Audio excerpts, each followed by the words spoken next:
ನಮಸ್ತೆ ಎಲ್ರಿಗೂ. ಇವತ್ತು ನಾನು ಒಂದು ಕ್ವಿಕ್ಕಾಗಿ ಸ್ಪ್ರೌಟ್ ಸಲಾಡ್ ಮಾಡೋದು ಹೇಗೆ ಅನ್ನೋದನ್ನು ತಿಳಿಸ್ಕೊಡ್ತೀನಿ. ಸ್ಪ್ರೌಟ್ ಅಂದರೆ ಮೊಳಕೆ ಬಂದಿರೋ ಕಾಳು ಅಷ್ಟೇ. ನಾನಿಲ್ಲಿ ಮೊಳಕೆ ಕಟ್ಟಿರೋ ಹೆಸರು ಕಾಳನ್ನ ಯೂಸ್ ಮಾಡ್ತಾಯಿದ್ದೀನಿ.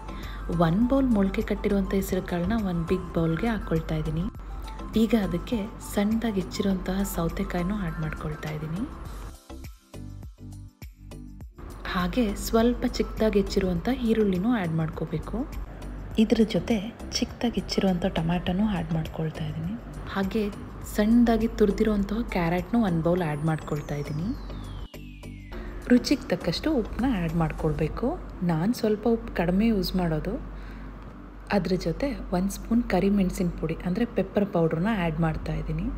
ಆಮೇಲೆ ಸಣ್ಣದಾಗಿ ಹೆಚ್ಚಿರೋ ತೊಳೆದಿರುವಂತಹ ಕೊತ್ತಂಬರಿ ಸೊಪ್ಪು, ಹಾಗೆ ಒಂದು ಅರ್ಧ ನಿಂಬೆಹಣ್ಣಿನ ರಸನೂ ಹಾಕಿ ಅದನ್ನು ಚೆನ್ನಾಗಿ ಮಿಕ್ಸ್ ಮಾಡ್ಕೋಬೇಕು. ಈ ಸಲಾಡ್ನ ಕುಕಿಂಗ್ ವಿತೌಟ್ ಫೈರಲ್ಲೂ ನೀವು ಯೂಸ್ ಮಾಡ್ಬೋದು. ಹಾಗೆ ಕೆಲವೊಬ್ಬರು ಉಪವಾಸ ಮಾಡ್ತಾ ಇರ್ತಾರೆ, ಆ ಟೈಮಲ್ಲೂ ಇದನ್ನು ಸೇವಿಸಿದ್ರೆ ಆರೋಗ್ಯಕ್ಕೂ ತುಂಬ ಒಳ್ಳೆಯದಾಗಿರುತ್ತೆ.